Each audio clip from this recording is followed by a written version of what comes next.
네, 지난주에 이어서 계속해서 형사소송법 강의를 하도록 하겠습니다. 지난 시간에는 수사기관에 대해서 공부를 했습니다. 수사기관으로서 사법경찰관리와 검사에 대해서 공부를 했는데요. 이번 시간에는 계속 이어서 수사의 대상이라고 할 수 있는 피의자, 그리고 그 피의자를 도와주는 변호인과 보조인에 대해서 공부하도록 하겠습니다. 301번 보시면 피의자란 공소 제기 전 수사의 대상으로 되어 있는 자를 피의자라고 합니다. 공소 제기를 기점으로 해서 공소 제기 전에는 피의자가 되고 공소 제기 후에는 피고인이 되는 것이죠. 그래서 피의자와 피고인을 나누는 경계 시점은 기준 시점은 공소 제기가 되겠습니다. 그래서 그 다음 판례를 보도록 하겠는데요. 그 다음 판례는 이런 피의자에게는 진술거부권이 인정이 되는데 피의자의 지위에 있을 때 진술거부권이 인정되는 것이지, 참고인의 경우는 이제 피의자와 참고인이 크게 구분이 되는데요. 죄송합니다. 펜 좀 바꾸고요. 피의자와 참고인이 대비가 되는데, 참고인은 참고인 진술조서를 받게 되고요. 피의자는 피의자 신문조서를 받게 됩니다. 이 참고인 진술조서나 피의자 신문조서 받는 수사 방법은 전부 다 임의수사로서 나중에 행해지게 됩니다. 그래서 임의수사를 공부할 때 공부하게 되는데, 이 피의자라는 지위와 참고인이라는 지위의 가장 큰 차이점 중에 하나가 바로 이 진술거부권이 고지가 되느냐 아니냐의 차이가 있습니다. 그래서 진술거부권에 관련된 판례를 보면서 피의자에 대한 이해를 더 깊게 하는 시간을 가져보도록 하겠습니다. 302번 보시면 피의자에 대한 진술거부권 고지는 피의자의 진술거부권을 실효적으로 보장하여 진술이 강요되는 것을 막기 위해 인정되는 것이다. 이러한 진술거부권 고지에 관한 형사소송법 규정 내용 및 진술거부권 고지가 갖는 실질적인 의미를 고려하면 수사기관에 의한 진술거부권 고지 대상이 되는 피의자의 지위는 수사기관이 조사 대상자에 대한 범죄 혐의를 인정하여 수사를 개시하는 행위를 한 때 인정된 것으로 보아야 한다. 범죄 혐의가 인정이 돼서 수사를 개시하는 행위를 한 때 피의자의 지위가 인정이 된다는 것이죠. 따라서 이러한 피의자 지위에 있지 아니한 자에 대하여는 진술거부권이 고지되지 아니하였더라도 진술의 증거 능력을 부정할 것은 아닙니다. 305번에 보면 옆에 제가 그림을 그려놨는데요. 그림과 같이 보시면서 들어보시죠. 같이 살펴보죠. 이 사건은 피고인들이 중국에 있는 갑과 공모한 후 중국에서 입국하는 을을 통하여 필로폰이 들어있는 곡물 포대를 배달받는 방법으로 필로폰을 수입하였다고 해서 기소가 되었던 사건입니다. 검사가 을에게서 곡물 포대를 건네받아 피고인들에게 전달하는 역할을 한 참고인 병에 대한 검사 작성 진술조서를 증거로 신청한 사안입니다. 오른쪽 그림에서 보시면 이 병이 을로부터 필로폰을 받아서 피고인들에게 전달을 했는데 이 병에 대해서 참고인 조사를 했던 그런 사안입니다. 306번이요. 피고인들과 공범관계에 있을 가능성만으로 병이 참고인으로서 검찰 조사를 받을 당시 또는 그 후라도 검사가 병에 대한 범죄 혐의를 인정하고 수사를 개시하여 피의자 지위에 있게 되었다고 단정할 수 없고, 이 병을 피의자로 조사해야 되느냐 피의자로 조사해야 됨에도 불구하고 참고인 조사를 했다는 것이 문제가 됐던 사안에서 피의자 지위에 있다고 단정하기 어렵다. 그리고 검사가 병에 대한 수사를 개시할 수 있는 상태이었는데도 진술 거부권 고지를 잠탈할 의도로 피의자 신문이 아닌 참고인 조사의 형식을 취한 것으로 볼만한 사정도 기록상 찾을 수 없다. 진술 거부권 고지를 하면 병이 진술 거부를 해서 피고인들에 대한 혐의를 밝혀내기 어려울까봐 일부러 진술 거부권 고지를 피하기 위해서 참고인 조사를 했다고 보기도 어렵다. 오히려 피고인들이 수사 과정에서 필로폰이 중국으로부터 수입되는 것인지 몰랐다는 취지로 변소하였기 때문에 피고인들의 수입에 관한 범위를 명백하게 하기 위하여 병을 참고인으로 조사한 것이라면 병은 수사기관에 의해 범죄 혐의를 인정받아 수사가 개시된 피의자의 지위에 있었다고 할 수 없고 참고인이다 이 말이죠. 말 그대로 참고인으로서 조사를 받으면서 수사기관에게서 진술거부권을 고집하지 않았다는 이유만으로 그 진술조서가 위법 수집 증거로서 증거 능력이 없다고 할 수 없다. 참고인으로 조사한 것은 적절하다, 적법하다 이렇게 판단한 거죠. 그런데도 아무런 객관적 자료 없이 병이 피고인들 범행의 공범으로서 피의자 지위에 있다고 단정한 후 피의자 지위에 있다면 진술거부권을 고지하고 조사를 해야 되는데 진술거부권 불고지로 인하여 병에 대해서 받은 참고인 진술조서의 증거 능력이 없다고 본 원심 판결이 잘못이다라고 판시했던 사안입니다. 그래서 피의자의 지위라는 것이 범죄 혐의를 받아서 수사가 개시된 때 인정이 되고 피의자 지위에 있으면 진술거부권 고지를 받을 지위에 있지만 이 사건에서는 참고인으로 보여지기 때문에 참고인 진술조서를 받았고 그 과정에서 진술거부권 고지가 없었다 하더라도 위법하지 않다라고 했던 대법원 판결입니다. 피의자와 참고인의 지위가 이렇게 다를 수 있구나. 피의자의 지위가 언제 생기는구나 라는 것을 알 수 있는 판례였습니다. 다음으로 308로 넘어가면요. 이러한 피의자가 검사로부터 공소를 제기당하게 되면 그때부터는 피고인이 됩니다. 그래서 피의자 신분에서 피고인 신분이 되는 것이죠. 뭐에 의해서? 공소 제기에 의해서. 공소 제기에 의해서 바로 피의자가 피고인이 된다. 괄호 안에 들어있는 부분은요. 아직 배우지 않았는데 법원의 재정 결정, 고소인이나 고발인의 재정 신청에 따라서 법원이 재정 결정을 하게 되면 검사가 공소를 제기해야 되는 경우가 생깁니다. 나중에 배우는데 그와 같은 재정 결정에 따라서 공소를 제기당한 자도 당연히 피고인이 됩니다. 이러한 피고인은 소송 당사자이자 재판의 대상이자 증거 방법이라는 다중적 지위를 갖게 됩니다. 더 나아가서 피고인에서 더 나아가서 형이 확정된 사람을 수용자라고 나중에 부르게 됩니다. 네. 수용자 또는 수용인이란 말은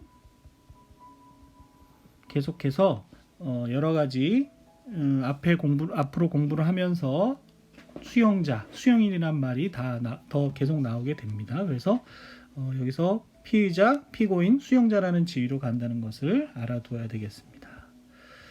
그 다음에 964-48,832로 판결을 보면요. 형사성법 34조는 아직 저희가 배우지 않았습니다. 좀 이따 배우겠습니다만은 변호인 또는 변호인이 되려는 자는 신체 구속을 당한 피고인 또는 피의자와 접견하고 접견교통권, 서류 또는 물건을 수수할 수 있으며 의사로 하여금 진료하게 할 수 있다라고 규정을 하고 있습니다. 여기서 접견교통권의 대상은 피고인 또는 피의자인 것이죠. 그래서 이 규정은 형이 확정되어 집행 중에 있는 수용자에 대해서는 그렇죠?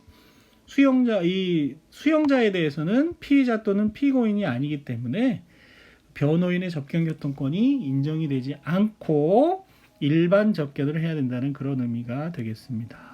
변호인 접견과 일반 접견은 차이가 있습니다. 변호인 접견은 1대1로 접견을 하고 접견의 비밀도 보장이 되고 접견 시간도 그 근무 시간 중이면 특별한 제한이 없는 그런 접견이지만 변호인 접견이 아니고 일반 접견이 된다 그러면 시간도 제한이 되고 접견 내용도 옆에서 받아 적을 수도 있고 그런 내용들이 됩니다. 그래서 수용자와 피고인, 피의자의 지위가 이렇게 다르다는 것을 알 수 있겠습니다. 재심 개시 여부를 결정하는 재심 청구 절차라는 것은 우리가 재심 파트를 공부하면서 하겠지만 어쨌거나 형이 확정되어 집행 중에 있는 수용자는 피의자나 피고인과는 다르다라는 것을 알 수 있습니다. 다음 변호인에 대해서 알아보겠습니다. 변호인 제도는 피의자 또는 피고인의 방어력을 보충하는 보조자입니다. 그래서 형사소송법의 역사를 보면 피의자, 피고인을 위한 변호권이 확대되어 온 역사다 이렇게 이야기할 수 있습니다. 그래서 헌법 12조 4항은 이런 규정을 두고 있죠. 누구든지 체포 또는 구속을 당한 때에는 즉시 변호인의 조력을 받을 권리를 가진다. 다만 형사 피고인이 스스로 변호인을 구할 수 없을 때에는 법률이 정하는 바에 의하여 국가가 변호인을 붙인다. 이런 규정을 두고 있습니다. 그래서 변호인은 헌법상 등장하는 직업입니다. 헌법상 등장하는 직업으로서 매우 중요한 역할을 수행하고 있다. 이렇게 생각하면 되겠습니다. 우리 형사소송법도 계속적으로 변호권을 확대하는 방향으로 개정되어 왔다고 보시면 되겠습니다. 이러한 변호인에는 피의자 또는 피고인 및 그와 일정한 관계에 있는 선임권자에 의해 선임되는 사선 변호인과 법원에 의해 선정되는 국선 변호인이 있습니다. 그래서 사선 변호인부터 차례대로 보도록 하겠습니다. 변호인은 피고인 또는 피의자는 변호인을 선임할 수 있습니다. 그리고 피고인 또는 피의자의 법정 대리인, 배우자, 직계친족과 형제자매는 독립하여 변호인을 선임할 수 있습니다. 여기서 독립하여라는 의미는 피고인 또는 피의자 본인의 명시 또는 묵시 의사에 반하여도 선임할 수 있다는 의미로 이해가 되고요. 이 경우 본인은 물론 변호인을 해임할 수 있겠습니다. 한편 변호사 자격이 없는 변호사 아닌 사람으로서 변호인으로 선임될 수 있는 특별 변호인이라는 게 있습니다. 이런 특별 변호인은 대법원을 제외한 법원에서만 선임할 수 있고 특별한 사정이 있을 경우에만 법원의 허가에 의합니다. 즉 31조에서 보면 변호인은 변호사 중에서 선임하여야 한다. 단 대법원 이외의 법원은 특별한 사정이 있으면 변호사 아닌 자를 변호인으로 선임함을 허가할 수 있다. 한편 상고심에서는 상고심은 대법원에서 이루어지죠. 상고심에는 변호사 아닌 자를 그럼에도 불구하고 변호인으로 선임할 수 없습니다. 특별 변호인은 피고인에 대해서만 인정이 되고 수사 중인 피의자에게는 특별 변호인 제도가 허용되지 않는 것도 하나의 특질이 되겠습니다. 근데 국선 변호인 제도도 많이 완비가 되고 하면서 실제 실무에서는 특별 변호인, 변호사가 아닌 사람으로서 변호 활동을 해주는 특별 변호인은 잘 찾아보기가 어렵습니다. 자, 이와 같은 변호인을 선임하면 어떤 효력이 있고 어떤 범위에서 효력이 있는지를 살펴보게 되는데요. 변호인 선임의 효력에 대해서 32조 1항은 변호인의 선임은 심급마다 변호인과 연명날인한 서면으로 제출하여야 한다고 규정하고 있습니다. 여기서 심급이란 종국 판결 선고시가 아니라 상소에 의하여 2심의 효력이 발생할 때까지를 의미합니다. 이게 무슨 소리냐? 유죄, 무죄, 면소, 관할 위반, 공소기각 같은 종국 판결이 선고된다고 해서 변호사의 역할이 그 심급에서 끝나는 것이 아니라 상소에 의하여, 이게 상소가 되면 1심 같으면 2심으로, 2심 같으면 3심으로 대법원으로 넘어가지 않겠습니까? 그 효력이 생길 때까지 변호인 선임의 효력이 있다는 겁니다. 1심에서의 효력이 항소 제기 시까지. 또 대법원 항소심에서의 선고는 대법원에 상고할 때까지. 그와 같은 2심의 효력에 대해서는 언제 발생하느냐에 대해서 논의가 있습니다. 그래서 여러분 강의 안에 4752 부분을 보면 2심의 효력이 언제 발생하느냐에 따라 대해서는 원심 판결 기준 시설, 상소 제기 기준 시설, 소송 기록 송부 시설이 있는데 지금은 개념 이해가 좀 어렵겠지만 이미 공부가 되어 있는 분들은 이곳을 가서 참조해 보기 바랍니다. 관련 판결로 855 1, 2 결정도 실어 놨습니다. 그걸 보시면 1심 판결의 변호인 선임의 효력, 1심에서 2심에서 변호인 선임의 효력이 어디까지 가겠구나, 어디까지겠구나라고 이해할 수 있게 될 겁니다. 결국 원심의 변호인에게 상소권이 인정이 됩니다. 판결 선고됐다 그래서 끝나는 것이 아니고 상소까지 할 수 있습니다. 그래서 원심의 변호인은 상소장을 제출할 수 있지만 상소장 이후에 소송행위에 대해서는 신급마다 해야 되기 때문에 새로 선임이 필요하게 되는 것이죠. 한편 32조 2항은 공소 제기 전의 변호인 선임은 제1심에도 효력이 있다고 규정합니다. 그래서 공소 제기 전 수사 단계에서 선임된 변호인은 변호인은 이 32조 2항에 의해서 1심 공판 절차에도 계속 변호인으로서 활동할 수 있게 되는 거죠. 선임의 효력이 공소 제기 전에 했을 때는 1심에도 미치기 때문에요. 그래서 형사소송규칙 158조는 원심법원에서의 변호인 선임은 366조 공소기각 또는 관할 위반의 재판이 법률에 위반됨을 이유로 원심 판결을 파기하는 때에는 판결로서 원심법원에 환송하여야 한다. 원심법원에 환송된 경우라든지 367조에 의해서 원심법원에 관할권이 있는 원심법원으로 이송된 경우라든지 이 규정에 의한 환송 또는 이송이 있은 후에도 효력이 있다고 규정을 해서 당초 변호인이 선임되어 있다가 상급심에 올라갔다가 환송돼서 내려오거나 이송돼서 내려온 경우에는 다시 변호인 선임의 효력이 그대로 생긴다는 것이죠. 그 점에 대해서도 주의를 해야 될 것 같습니다. 324하고 325번을 잘 이해해서 변호인 선임의 효력이 어디까지 미치는지 시간적 효력이죠. 326번은 객관적 효력, 사건 단위에 어디까지 미치느냐의 문제입니다. 사선 변호인 선임의 효력은 하나의 사건을 단위로 해서 사건 전부에 미치고 다른 사건에는 미치지 않는 것이 원칙입니다. 다만 규칙 13조는 나중에 이제 관할이 병합되는 사건이 병합이라는 것을 배우게 될 텐데 사건이 병합될 때에는 즉 하나의 사건에 관하여 한 변호인 선임은 예를 들어서 사기죄에 관해서 변호인을 선임을 했는데 같은 법원에서 같은 피고인에 대해서 병합된 다른 사건, 예를 들어서 절도 사건이 병합됐다. 그 피고인에 대해서 같은 법원에 그렇다면 이 절도죄에도 선임의 효력이 있다는 뜻이죠. 다만 피고인 또는 변호인이 이 뒷부분에는 효력을 미치지 않겠다고 의사표시한 때에는 물론 그렇지 않다는 거지만 같은 법원에 같은 피고인에 대해서는 병합된 사건에 대해서 변호인 선임의 객관적 사건의 효력이 미친다. 이렇게 보시면 되겠습니다. 사선 변호인에 대해서는 이 정도로 살펴보고요. 여러분이 결국은 로스쿨을 졸업을 해서 변호사로 활동을 하게 되면 형사사건에 관해서 이런 사선 변호인으로 선임되는 일이 생길 수 있고요. 또 한편 국선 변호인으로 일할 기회가 있을 수도 있습니다. 그렇죠? 국선 변호인이라는 것은 다음과 같은 경우에 국가에서 법원에서 직권으로 변호인을 선정하도록 돼 있죠. 어떤 경우냐? 33조 1항에 보면 피고인이 구속된 때, 또 피고인이 미성년자인 때, 피고인이 70세 이상인 때, 피고인이 노화자인 때, 피고인이 심신장애의 의심이 있는 때, 또 피고인이 사형, 무기 또는 단기 3년 이상의 징역이나 금고에 해당하는 사건으로 기소된 때에는 이른바 필요적 국선이라고 해서 법원에서 직권으로 선정을 해주게 됩니다. 여기서 1호에서 말하는 피고인이 구속된 때란 피고인이 당해 형사사건에서 이미 구속되어 재판을 받고 있는 경우를 의미하는 것이기 때문에 만약에 제1심 법원에서 불구속 상태로 피고인이 재판을 받고 있는데 변호인이 없었습니다.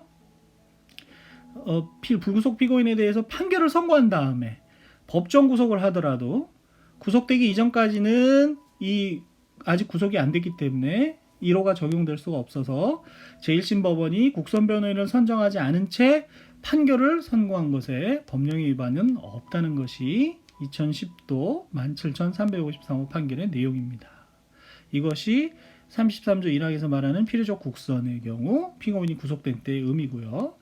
33조 2항은 필요적 청구 국선이라는 말을 써서 33조 2항 뭐라고 얘기되어 있냐면 법원은 피고인이 빈곤, 그 밖의 사유로 변호인을 선임할 수 없는 경우에 피고인의 청구가 있는 때에는 33조 1항의 경우에는 피고인의 청구가 없더라도 필요적으로 국선 변호인을 선정해 줘야 되지만 빈곤 그 밖의 사유로 변호인을 선임할 수 없는 경우에 피고인의 청구가 있는 때에는 변호인을 선정하여야 합니다. 이거를 그래서 청구가 있어야 되기 때문에 청구 국선이라고 부르는 것이죠.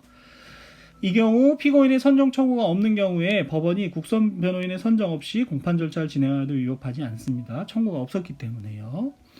판례는 이 청구 국선에 대해서 이런 판례들을 선고하고 있습니다. 예를 들어서 피고인이 국민기초생활수급자 증명서 등 소명 자료를 첨부하여 서면으로 국선 변호인 선정 청구를 하였는데 33조 2항의 청구 국선의 경우죠. 원심이 그 청구를 기각한 후 피고인만 출석한 상태에서 심리를 진행한 다음 판결을 선고했던 사안입니다. 결국 피고인이 빈곤으로 인하여 변호인을 선임할 수 없는 경우에 해당한다고 인정할 여지가 충분한데도 소명 자료까지 냈지 않습니까? 국민기초생활수급자라는 국선 변호인 선정 결정 없이 공판 심리를 진행한 원심의 조치에 법령 위반의 잘못이 있다고 합니다. 소명 자료를 갖춰서 청구했으면 그거에 대해서 결정을 하고 그 다음에 공판심리를 진행한 다음에 해야지 된다는 얘기가 되겠습니다. 그리고 피고인이 이 선정 청구에 대해서 아무런 판단을 하지 않았다면, 피고인의 선정 청구에 대해서 아무런 판단을 하지 않았다면 그것도 위법하다. 청구 국선이긴 하지만 재판 심리하기 선정 결정을 한 다음에 공판 심리를 진행하고, 그리고 그거에 대해서 판단도 해줘야 된다는 얘기입니다. 판단 없이 하면 안 된다. 99사도 2880호 판결입니다. 이 내용은 뒤에 위에 강의한 308에서 310에 그 내용이 또 정리가 되어 있으니까 한번 살펴보시기 바랍니다. 자, 앞서 본 308, 310 강의 안에 있다는 얘기가 되겠습니다. 한편 국선 변호인 선정 청구를 기각을 하게 되면 그 결정에 대해서 불복할 수 있느냐? 그 결정에 대해서는 항고할 수 없다는 겁니다. 왜냐하면 403조 1항에 아직 우리가 배우지 않았는데요. 뒷부분에 이제 나오게 됩니다. 법원의 관할 또는 판결 전의 소송 절차에 관한 결정에 대하여는, 이 판결 전의 소송 절차에 관한 결정에 대하여는 즉시 항고할 수 있다는 경우 외에는 항고하지 못한다, 이런 규정이 있거든요. 그래서 국선 변호인 선정 청구를 기각한다는 것은 결정이고요. 이 결정입니다. 그것도 판결 선고 전의 소송 절차이기 때문에 403조 1항에 의해서 항고할 수가 없게 됩니다.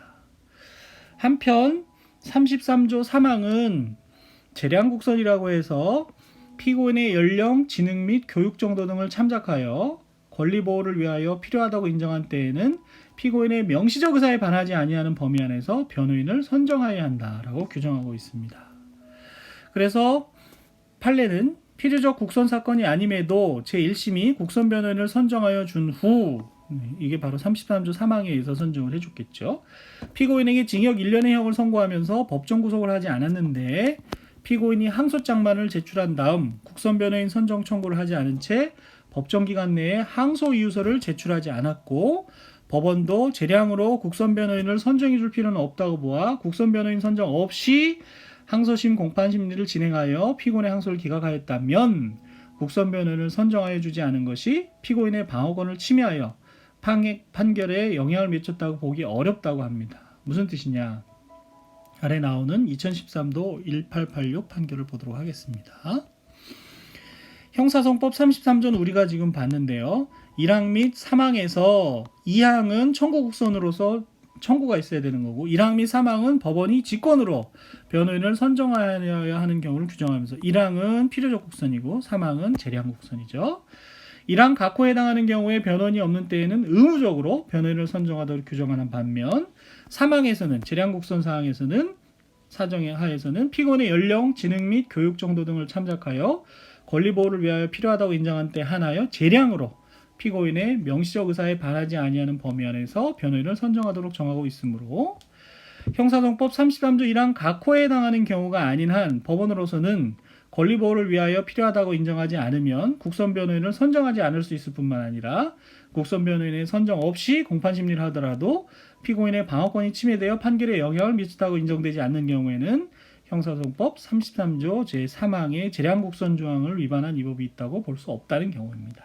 그래서 1항은 필요적 국선이지만 3항의 경우는 임의적 재량국선으로서 이 밑에 나오는 사안 337과 337의 사안을 보시고 국선 변호인을 선정하지 않고 항소심을 진행했다 하더라도 방어권을 침해한 위법이 있다고 보기는 어렵다고 했던 사안입니다. 그래서 337의 사유를 이해를 하실 수 있어야 되는데, 아마도 이 항소 이유서 제출이라든지 이런 부분에 대해서 공부가 안 됐기 때문에 다소 이해하기가 쉽진 않을 겁니다. 공부가 되신 분들은 한번 읽어보면서 이해를 하도록 하시고, 공부가 안 되신 분들은 설사 이해가 되지 않는다 하더라도 나중에 다시 항소 파트를 공부한 다음에 돌아와서 공부를 하면 이해할 수 있는 부분이 이해할 수 있게 되겠습니다.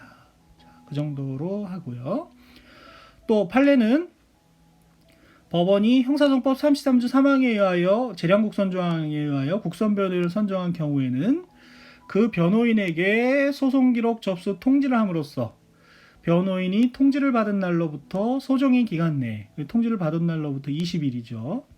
20일 이내에 피고인을 위하여 항소 이유서를 작성 제출할 수 있도록 해서 변호인의 조력을 받을 피고인의 권리를 보호하여야 하고, 또 361조의 3, 364조의 규정에 의하면 항소심의 구조는 아직 공부하지 않은 부분들이 자꾸 나오는데요. 피고인 또는 변호인이 법정기간 내에 제출한 항소 이유서에 의하여 심판되는 것이므로 항소 이유서가 제출되었더라도 항소 이유서 제출 기간의 경과를 기다리지 않고는 항소 사건을 심판할 수 없다. 그리고 33조 3항의 규정에 의하여 선정된 국선 변호인의 경우에도 국선 변호인의 항소 이유서 제출 기간 만료 시까지 항소 이유서를 제출하거나 수정, 추가 등을 할 수 있는 권리는 마찬가지로 보호되어야 한다.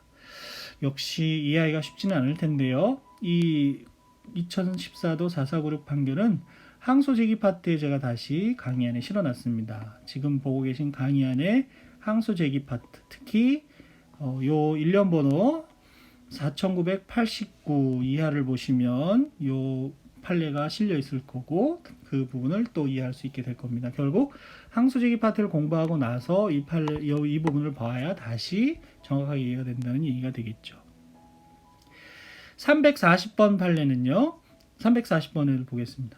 피고인이 제1심 판결에 대하여 검사와 함께 항소를 제기하면서 항소 이유서를 제출하지 않은 채 항소이소 제출기간 내에 항소법원의 가정형편을 이유로 형사소송법 제33조 제2항의 국선변호인 선정 청구를 하였는데 빈곤 사유로 인해서 청구 국선을 선정해달라고 한 거지요.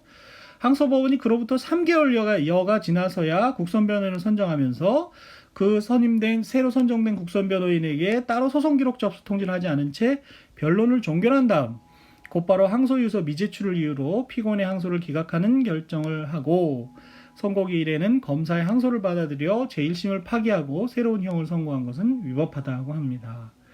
340번 강의 내용도 역시 항소이유서 제출 기간이라든지 그 소송기록 접수 통지 이런 얘기들을 같이 이해해야 되는 부분으로서 나중에 항소 파트를 공부하고 나서 역시 다시 돌아와서 공부하면 좋겠습니다. 33조 1항에서 필요적 국선을 선호해야 되는 33조 1항에서 필요적 국선을 필요로 하는 사유를 적어놨지만 282조에서 또 이런 규정이 있습니다. 필요적 변호. 33조 1항 각호의 어느 하나에 해당하는 사건 및 같은 조 제2항 3항의 규정에 따라서 일단 국선 변호인이 선정된 사건에 관해서는 어떤 사유이든 국선 변호인이 선정됐으면 변호인 없이 공판을 개정하지 못합니다. 심리할 수 없다는 얘기죠. 다만 판결을 선고할 때는 변호인이 없어도 선고할 수 있다는 얘기. 그런 경우를 우리가 변호인 없이 개정할 수 없는 걸 필요적 변호라고 하게 됩니다. 283조. 그래서 필요적 변호 사건에서는 변호인이 출석하지 않은 때에는 법원은 직권으로 다시 변호인을 선정해서 재판을 진행하게 되겠습니다. 25분이 지났지만 그 밖에 국선 변호인 선정하는 사유까지 이번 강의를 하도록 하겠습니다. 그 밖의 사유라는 것은 국선 변호인을 선정해야 되는 그 밖의 사유를 말하죠. 구속 전 피의자 신문, 영장 실질 심사라고 우리가 보통 얘기하는데요. 영장 실질 심사를 할 때에는 직권으로 변호인을 선정해 줘야 됩니다. 그리고 이때 주의해야 될 것은 201조의 이 8항에 있는데요. 이 국선 변호인을 구속영장 실질 심사 단계에서 이 같은 말입니다. 구속 전 피의자 신문과 구속영장 실질 심사는 이 경우 변호인을 선정해 줬으면 구속영장 청구가 기각되면은 변호인 선임의 효력이 상실되지만 구속영장이 발부가 돼서 구속이 되면 이때 선임한 변호인 선임의 효력은 1심 재판 시까지 효력이 있다고 규정하는 부분. 이 부분을 잘 주의해서 익혀놔야 되겠습니다. 구속영장 실질심사 단계에서 선정된 국선 변호인 선정의 효력은 구속영장이 기각되면 그것으로 끝나지만은 구속영장이 발부가 되면 1심 재판까지 계속된다는 거. 그리고 구속영장 실심사 제도가 무엇인지 기타 그 부분에 관해서는 강의안 858 이하 부분에 있으니까 혹시 예습을 하거나 추가적인 이해를 필요로 하는 분들은 그곳에 가서 공부하시면 되겠고요. 두 번째로 체포적부심이나 구속적부심사를 청구할 때에도 우리가 공부했던 국선 변호인에 관한 33조의 규정이 준용되기 때문에 국선 변호인을 선정하는 사유가 됩니다. 또 공판 준비기일 절차, 나중에 공판기일에 넘어가시게 되면 이제 공소가 제기가 되면 공판이 열리지 않겠습니까? 이 공판이 열리게 되면 공판은 공판 준비 절차를 거칠 수도 있고요. 바로 공판 절차로 갈 수도 있습니다.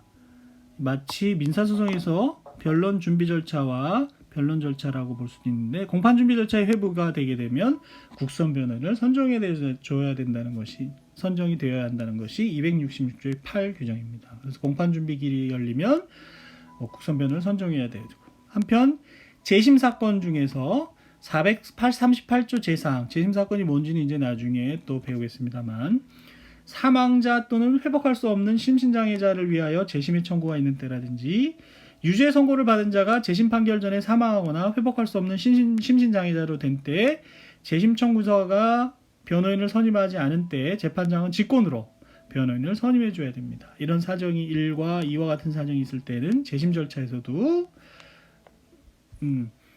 국선 변호인을 선정해 줘야 된다. 재심 사건의 공판 절차가 아니라, 재심 사건은 나중에 재심 사건 공판 절차와 재심 개시 절차로, 이렇게 재심 청구 절차로 두 가지로 나눠지는데요. 재심 공판 절차에서는 이것이 필요하지만 재심 청구 절차에서는 재심 청구인이 국선 변호인의 선정을 청구할 수는 없다는 것입니다. 국민 참여 재판에 대해서도 나중에 이제 보지 않겠습니까? 이른바 형사 배심 재판인데, 국민 참여 재판의 경우에도 배심원이 등장하고 여러 가지 절차가 복잡하기 때문에 국선 변호인을 직권으로 선정해 줘야 되는 것입니다. 대법원 구사도 2880 판결을 보면, 피고인이 94년 1월 28일자 탄원서에서 경제적 어려움으로 인하여 변호인을 선임할 수 없다는 이유로 100암흑의 위증을 밝히기 위한 은행 구좌 및 자금 경로의 조사와 증인 신문 및 감정 신청을 위하여 구 형사소송법 33조 5호, 당시 형사소송법 33조 5호는 여기 파란 글씨로 써놨는데 지금의 33조 2항과 같습니다. 빈곤 사유로 변호인을 선임해달라고 신청을 했는데 법원이 아무런 결정을 하지 않았던 사안입니다. 그래서 그런 신청에 대해서 법원이 아무런 결정을 하지 않은 것은 위법하고요. 그런데 피고인은 변호인을 선임할 수 없는 사유에 대해 아무런 소명을 하지 않고 있습니다. 아까 기초생활수급자라는 증명을 하고 그런 소명을 했던 사안이, 이 사건에서 소명을 하지 않아서 과연 그 빈곤 사유가 있는지를 밝히기가 어려웠던 사항이죠. 그리고 달리 피고인이 빈곤해서 변호인을 선임할 수 없었다고 인정할 만한 자료가 없었습니다. 그렇다면 결국 선정 청구에 대해서 결정을 하지 않은 것은 위법하지만 그 위법한 것이 판결 결과에 영향을 줬다고는 볼 수 없다. 결국은 왜냐하면 국선 변호인 선임 신청 이유가 없었기 때문에, 자료가 없어서 이유가 없었기 때문에 판결 결과에는 영향을 미치지 않아서 상고 이유가 없다고 했던 그런 사안입니다. 위법하다는 거하고 신청이 이유 없다는 거하고는 그 차원이 다른 문제였으니까요. 잘 읽어보시면 무슨 뜻인지 알 수 있을 겁니다. 한편 성폭력 범죄라든지 아동 청소년 성보호에 관한 법률이라든지 아동학대 범죄의 처벌에 관한 특례법에서는 피해자나 피고인이 아니라 피해자를 위해서 국선 변호인을 선정해 줄 수 있는 변호사 선정 제도를 두고 있습니다. 그리고 국선 변호사 선정의 법적 성질까지 오늘 조금 시간이 걸리지만 보고 마치도록 하겠습니다. 이러한 국선 변호인 선정의 법적 성질에 대해서는 재판이다, 공법상의 일방행위다, 공법상의 계약이다, 이런 견해들이 있는데요. 우리 형사소송 규칙 제20조는 다음 각호의 어느 하나에 해당하는 경우에는 판사의 허가를 얻어서 사임할 수 있다라고 하고 1, 2, 3, 4호에서 국선 변호인이 사임 허가를 받을 수 있는 사유를 정하고 있습니다. 그래서 이런 것으로 봤을 때는 재판설이 맞지 않을까. 법원의 재판에 의해서 결정에 의해서 바로 변호인 선임의 효력도 생기고 이런 허가가 없으면 사임할 수 없는 일종의 재판으로 보는 것이 무난하지 않을까, 그런 생각이 듭니다. 한편 최근에는 국선 전담 변호사 제도를 두고 있는 법원들이 있죠. 그래서 국선 변호인은 다른 사건을 하지 않고 국선 전담 변호사로 선정이 되면, 임명이 되면 국선 변호인으로서만 일할 수 있는 그런 사건들이 있습니다. 자, 대법원 2012도 16,334호 판결을 보면 헌법 12조 4항 단서는 형사 피고인이 변호인을 구할 수 없을 때에는 법률이 정하는 바에 의하여 국가가 변호인을 붙인다 규정을 하고 있고, 이거에 따라서 저희가 본 것처럼 형사소송법 33조 2항은 피고인이 빈곤 그 밖의 사유로 변호인을 선임할 수 없는 경우에 피고인의 청구가 있는 때에는 변호인을 선정하여야 한다라는 청구 국선, 33조 2항의 규정에 따라 국선 변호인이 선정된 사건에 관하여는 변호인 없이 개정하지 못하는 필요적 국선 사건으로 규정이 돼 있고, 필요적 변호 사건으로, 그리고 이러한 규정은 항소심의 심판에서도 준용이 되고 있습니다. 한편 형사소송 규칙 17조 3항은 피고인이 형사소송법 33조 2항 청구 국선의 규정에 의하여 국선 변호인 선정 청구를 한 경우 법원은 지체 없이 국선 변호인을 선정하도록 하고 있고, 형사소송 규칙 17조의 2는 형사소송법 33조 2항에 의하여 국선 변호인 선정을 청구하는 경우 피고인은 소명 자료를 제출하여야 하나 기록에 의하여 그 사유가 소명되었다고 인정될 때에는 그러하지 아니하다고 규정하고 있으며, 형사소송 규칙 156조의 2 제4항은 항소법원이 피고인의 국선 변호인 선정 청구를 기각한 경우에는 피고인이 국선 변호인 선정 청구를 한 날로부터 선정 청구 기각 결정 등본을 송달받은 날까지의 기간을 항소유서 제출 기간에 산입하지 않는다, 이런 규정을 두고 있습니다. 그래서 한편 국선 변호에 관한 예규라는 것은 이제 행정명령의 일종으로서 반복적인 사무를 처리하기 위해서 둔 규정이지 않습니까? 여기에 의하면 항소법원 및 상고법원은 피고인으로부터 형사소송법 33조 2항에 의한 국선 변호인 선정 청구가 있는 경우 즉시 국선 변호인을 선정하고, 원심에서 피고인의 청구 또는 직권으로 국선 변호인이 선정되어 공판이 진행된 경우에는 특별한 사정 변경이 없는 한 국선 변호인을 선정해라. 1심에서 선정했었다면 항소심에도 선정해라, 이렇게 된 사안입니다. 그런 법리입니다. 법리를 설치한 다음에 358번부터 이제 이 사건의 경우를 쓰고 있습니다. 여기도 역시 상속권 회복이니 이런 어려운 말들이 있는데요. 아직 이해가 안 되시는 분들이 있겠지만 한번 읽어보시고 사안 위 법리가 어떻게 적용되었는지를 알아볼 필요가 있겠습니다. 이해해 보려고 노력을 해봐야겠습니다. 그리고 항소 이유에서 이제 양형부당, 나중에 역시 항소 이유를 공부할 때 사실오인, 양형부당, 법리오해, 이렇게 세 가지가 가장 큰 항소 이유 중에 하나인데요. 아직은 공부하지 않았습니다만 그런 내용들도 역시 알아야 공부할 수 있는 사안으로서, 이해가 정확하게 되는 사안으로서 뒷부분을 공부한 다음에 다시 돌아와서 살펴보면 좋겠습니다. 이번 강의는 다른 강의보다 다소 시간이 길어졌는데요. 그 점에 대해서 죄송하게 생각하고 다음 강의부터는 다시 25분에서 30분 내에 끝내서 집중력을 유지할 수 있도록 그렇게 노력을 해보겠습니다. 네,